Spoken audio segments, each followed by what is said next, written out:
Welcome to City Week, ladies and gentlemen. Today I have a guest on from the LaGrange Police Department. I have from the Traffic Division, Wesley Engel. Wesley, welcome to the show. Thank you, Alton. How you doing? I'm doing great, and it's a pleasure to sit down with what we call LaGrange finest, and I know you're one of those LaGrange finest to help our citizens in LaGrange to stay safe as they're driving on and over our highways here in the city. Talk about your role there in the Traffic Division for me, Wesley. I've been currently assigned to the Traffic Division for a little over 2 years. Prior to that, I worked at patrol, then I worked on the DUI task force. I've been there about 12 and a half years total.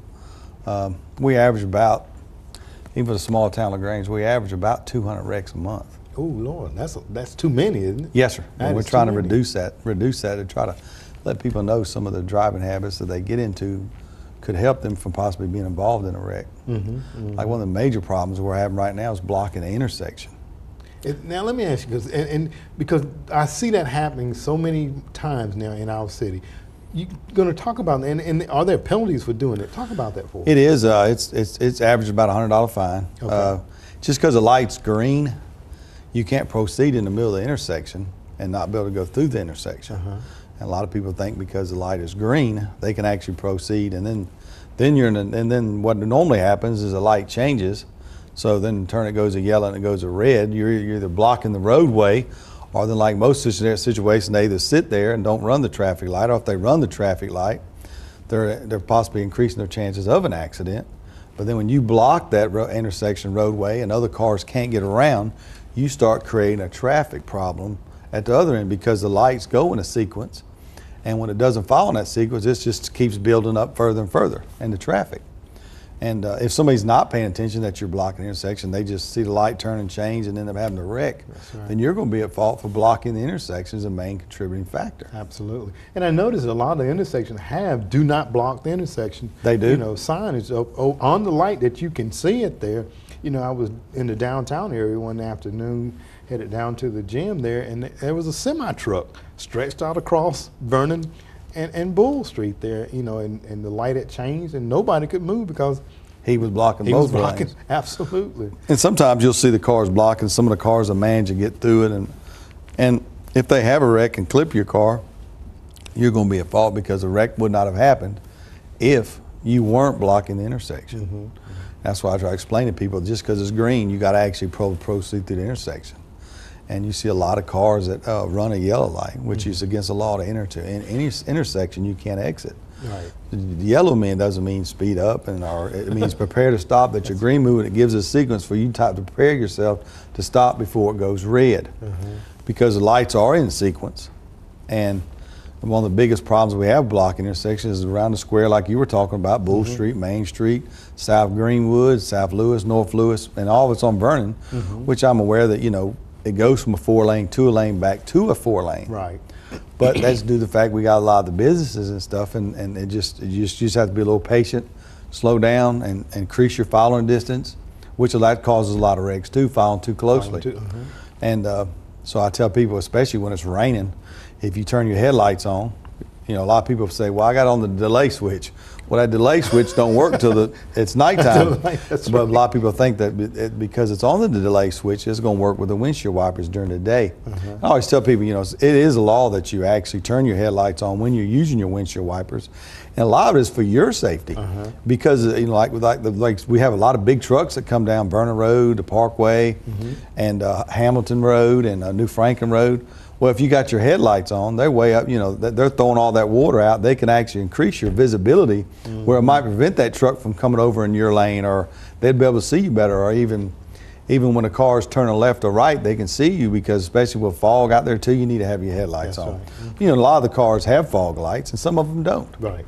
So, you know, I always tell people, turn your headlights on when your windshield wipers on. That way it increases your visibility so that somebody can see you and they won't pull out in front of you and have an accident. Absolutely. You talked about the turn your lights on when it's raining. They have it on automatic. If they would just remember, they can just turn that little lever. It'll come on right anyway, right? Absolutely. I you know, sometimes, you know, during the time, you know, daytime, I think the lights should be on and they don't come on. I'll just automatically turn mine on anyway. And then I'm gonna go back to, and you say that for blocking the intersection, there's a $100 fine. Yes. Do they have to come to court, or can they just pay that? They can just pay it before their court date. They don't have to go for court, or if they want to, have a trial and plead not guilty, they have that option too. Then they would have to go to court. Okay. But we've put the signs up. We've given verbal warnings, written warnings, okay, to try to let people know, hey, when you're blocking this intersection, it's causing more problems besides you being there. That's besides, right. Basically people's gonna be honking the horn at you, looking at you, and then you're gonna feel obligated. Most people road rage. end up running road rage, and end up running the red light, and then if you run the red light and you have an accident, you're gonna be at fault in that too. Okay, all right. Yeah, and you talked about a number of good things there. You talked about traffic accidents, 200 per month, and you said following too closely is one of those causes of accidents. Yes. There. Talk about a safe distance, Wesley, that our pedestrians should.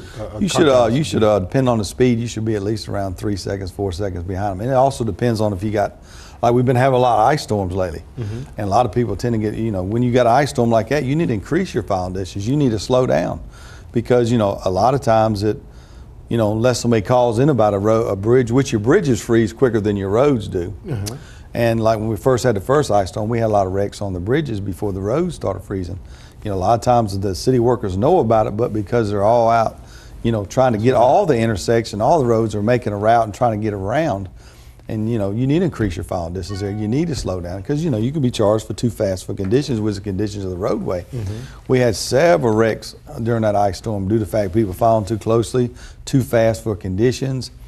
And a lot of people probably could turn their headlights on, like I said, with your windshield wipers, increasing your visibility. And a lot of the times that people, they're at a traffic light and it's got a green arrow, and when that green arrow goes to yellow and it goes to circle red, you have to yield to right. You can't make that left turn, so you have to wait for it to be clear to get out there. And then you see people pull up into the block in the intersection, like Lafayette Morgan's a bad one. People tend to do that. That's a huge intersection. Then Lafayette Parkway, and South Davis and North Davis, which is we have a lot of wrecks there, and usually, your car gets messed up pretty good. A lot of people get hurt at that intersection because of the speed. It's 45. Right. And some people average 50 or 55. And, we're constantly out there trying to get people to reduce their speed and enforcing traffic, trying to let people, hey, slow down. Because we got the lights, we got that intersection, and people pull out there in the middle of the road, block the intersection, then they're turning on that red light or the yellow light, and the other person's going straight on the yellow light, and then you end up having a wreck. Absolutely. You talk so many great things there. The accidents. Increasing your travel, your following distance there, we cut down on that as well. And you were talking about Lafayette Parkway, and we appreciated that Lafayette Parkway came, and it helps to move traffic throughout the city, at a more rapid rate there. But people do tend, and myself included, sometimes we tend to come down through it a little bit too fast. And you were talking about slowing down. Are there other dangerous intersections that you see in our city that people really need to be cognizant of and slow it down and exercise a little patience? Yes, there is. You got Morgan and Greenville, Morgan and Parkway. There's only a short distance, and I've wrote several tickets for truck drivers that have actually went through the yellow light at Morgan and Greenville. Then when they get to the Parkway and Morgan, it's red, and they're going through the intersection. So, I always tell people, when the light turns green, wait a few seconds, just in case you got that truck coming through, or that person that's not doing what they're supposed to. They're trying to, as they say, beat the light or run through the red light, and it gives you a few seconds of delay to let that intersection clear so you can safely proceed through it. And that's why we constantly are watching that intersection. It's at Lafayette Parkway and South Davis Road and North Davis. Well, South Davis right there. Then you got Hogansville and North Davis and South Davis. We have a lot of wrecks there.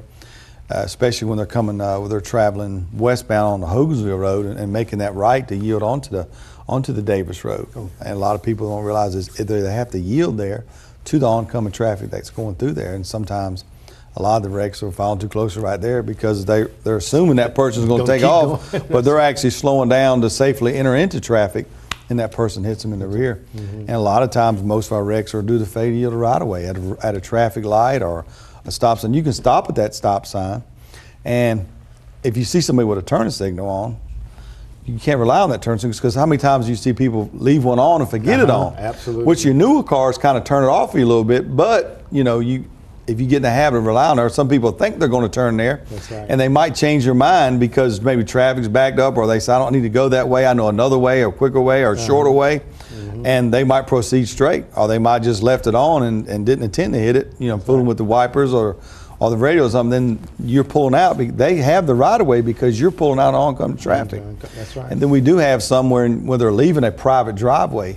If you're leaving a private driveway, say like you're pulling out of Walmart and coming on a New Franklin Road, the oncoming traffic has the right of way. You got to yield to the people turning left, right, straight, and everything when you're coming out of that private driveway, because they on the roadway have the right of way. You have to yield the right of way, and that's a lot of the contributing factors of wrecks.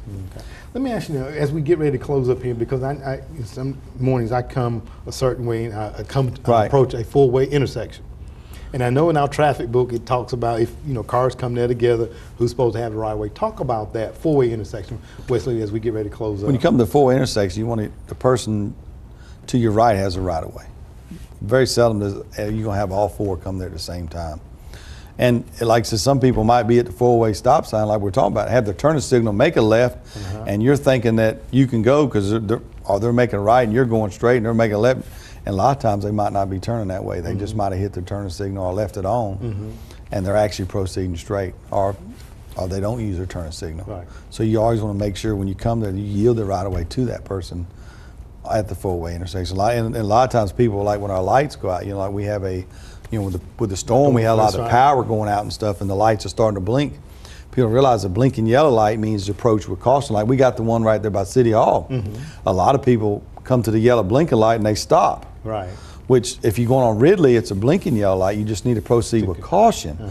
But if you're on Harrelson right there, it's got a stop sign and a blinking red light. The blinking red light means you need to stop and make sure you can safely enter into traffic because they have the right of way. Right. And a lot of people, when our lights go out and they're blinking yellow and red,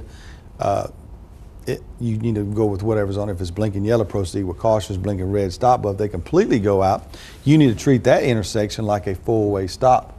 Okay. And a lot of people get confused on that because, this, which the traffic book says that, but you don't see it often. It just happens usually at a bad time when the power's out or a bad storm. So I think people kind of get confused during that type of situation. Absolutely. Well, Wesley, a lot of great information that you given our drivers over this for the city, and we want to thank you for coming on the show today and sharing this information. Definitely want to get you back on in the future. We sure will. All right. Thank you very much, Wesley. All right. You too. Ladies and gentlemen, stay tuned. We're back for more City Week in just a moment.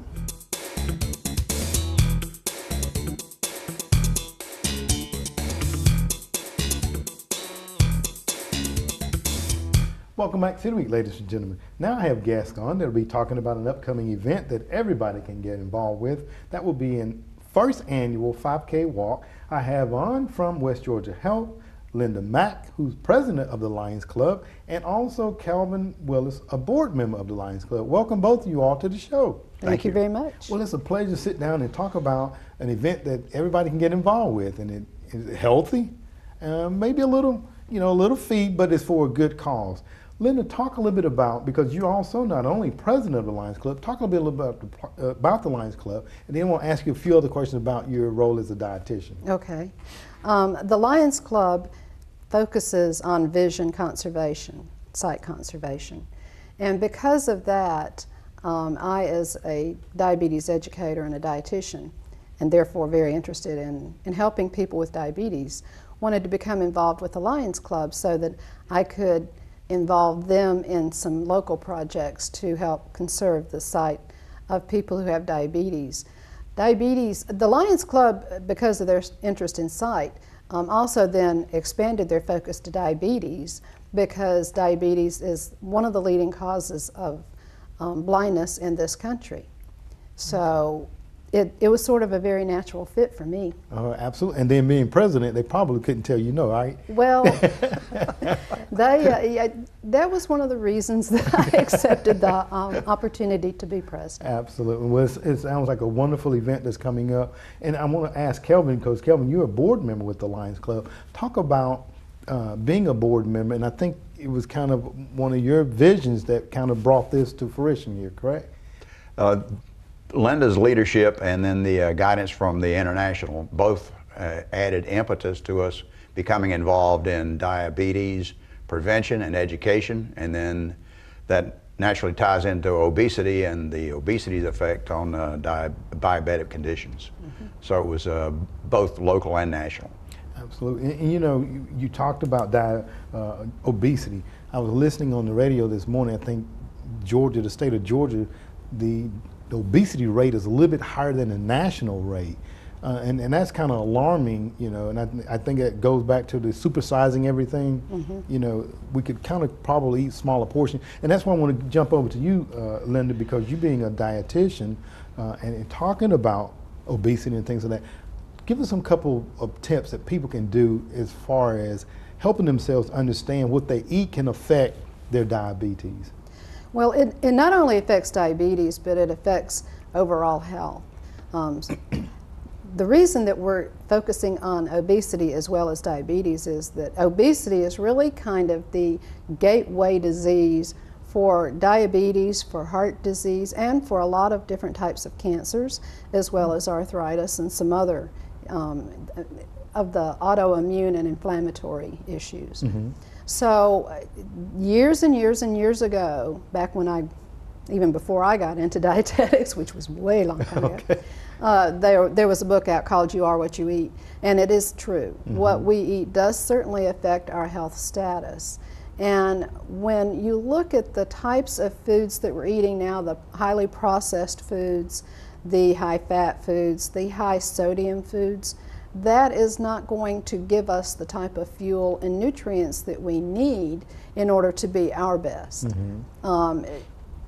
The Olympic athletes, we just had the Olympics, those athletes are very, very careful about what they eat, and they almost all have their own dietitian, or the team has a dietitian who works with them.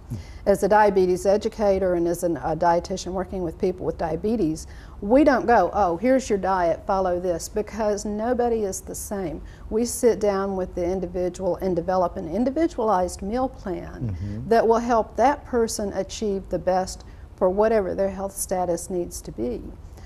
People with diabetes can be very healthy if they adopt the eating right and exercising, which is the cornerstone of diabetes self-management. But eating right and exercise is also the cornerstone of preventing heart disease, and it's the cornerstone for preventing cancers. And it's really what we all want to do, but knowing how to do that is not always as easy as we think it should be. Absolutely. Going past the restaurants, or you know, when you go in a restaurant, look for the items that are marked as fit or lower fat or lower calorie. When you're ordering, ask for foods to be prepared without added butter. You can get steamed broccoli at a restaurant and think, oh, I'm eating really healthy, I'm getting steamed broccoli. You don't know that they're back there pouring butter over it. And or cheese sauce. Or cheese sauce. Oh sauce. my goodness. You know, I mean, and there's a McCormick's ad out right now that says you can make food taste good without adding salt and fat. And that's true. Absolutely. So we've got to sort of re-educate our taste buds. Absolutely. And talking about that, she made me hungry. Outside the fact that, Kelvin, talk a little bit about the run and the walk itself, and you know, when is it happening, and what you all expect. The walk will be Saturday, March 22nd. We encourage everyone to sign up by March the 14th in order to make sure we get everything sized properly for them. We'll be starting around 10 a.m. at the LaGrange High School. It's important that everyone realize that we can register at active.com. Active.com is a registration site. We'd like for everyone to sign up, and everyone's invited. Okay, all right, so that's going to be March the 22nd over at LaGrange High School. Now, of course, people, we know this is a fundraising event, so talk a little bit about, and both of you all can jump in, talk a little bit about the registration fees. The fee is $30 for adults, $15 for students, and children under 10 are free. And we're encouraging children, families.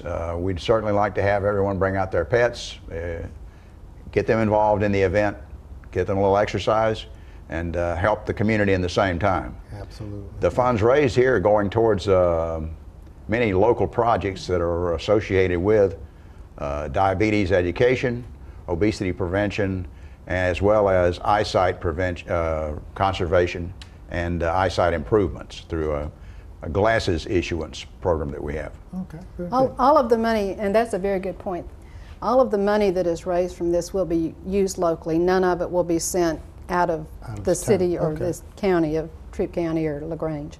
It's all just for us. And that's always, people are always concerned about that, making sure that it meets the needs where they live, you know, and that's so important. Absolutely. And they can register at active.com. Registration fees $30 for adults, $15 for students, and 10 and younger free. And this is a family event, and I think you all said you're going to have some activities going on too, Linda? We are. I also would like to remind everyone that you can register on site, but we can't guarantee your t-shirt will fit. Okay. Or that we'll have one for Okay. you. So we would encourage people to register beforehand. Right. But we're going to have a bouncy house for Okay. kids. We're going to have a clown and face painting.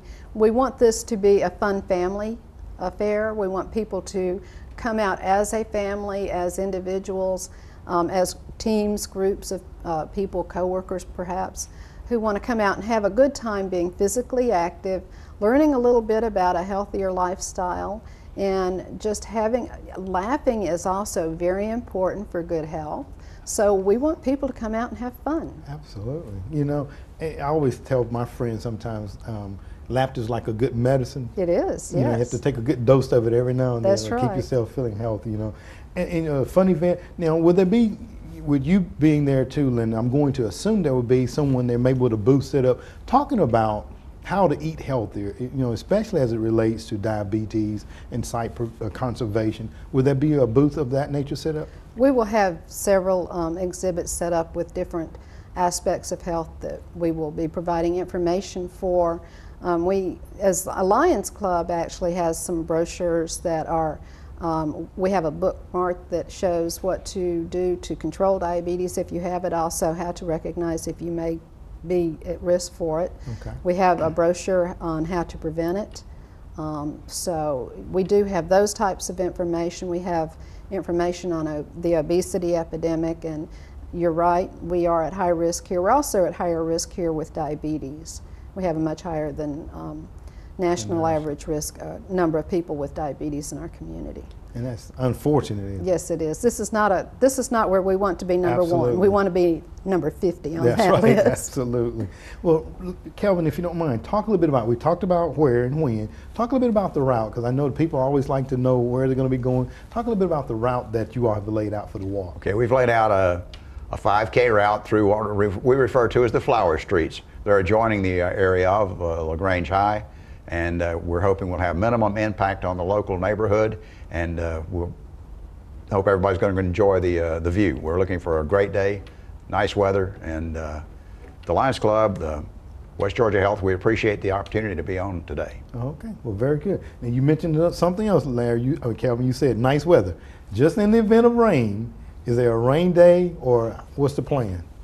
No, the plan is to go rain or shine. Rain or shine, okay. We're hoping everybody will have a great day and sunshine, but we're going rain or shine. Okay, well, very good. Sounds great. And again, people can sign up. Now, just in case someone wanted to get more information about this, and they could register, we understand it at active.com, but just in the event that they wanted to contact either one of you all, Linda or you, Kelvin, can you give them contact information? Yeah, my phone number is 404-520-4431. Okay. And Linda, you have a contact information you want to give them? They may want to ask you some questions outside of being involved in the walk. My number is 706-845-3789. Okay, well, very good. So again, this is going to be the first annual. So we're hoping that the community will come out for a very worthwhile cause, fundraiser for diabetes and obesity prevention education. And this will be the first annual, March the 22nd, starting at LaGrange High School. Kelvin, I want to thank you as a board member for coming on and having this vision to bring this to our city. And Linda, you as a member of the West Georgia Health and also a dietitian that has the finger on the pulse, I like to think, and how you can really combat these things, because our people in our community don't have to have these if they just learn they are what they eat. Mm-hmm. So thank you both for coming on the show today. Thank you for Thank you. having us. All right, thank you all. Ladies and gentlemen, thank you for joining for City Week this week. My guests have been from the LaGrange Police Department. I had on Wesley Ingalls from the Traffic Division as he talked about some important safety tips on driving in and around our town. So make sure that you keep those things in mind, and by all means, don't block up those intersections, ladies and gentlemen. Also, I had on from the West Georgia Health, Linda Mack, who is also the president of the Lions Club, along with Calvin Willis, a board member of the Lions Club, as they talked about the upcoming first annual 5K diabetes walk here in LaGrange. Ladies and gentlemen, keep that date, March the 22nd, in mind, and by all means, come out and support this very worthwhile cause. Ladies and gentlemen, I hope that you've enjoyed City Week this week, and as always, I want to invite you back for more of City Week.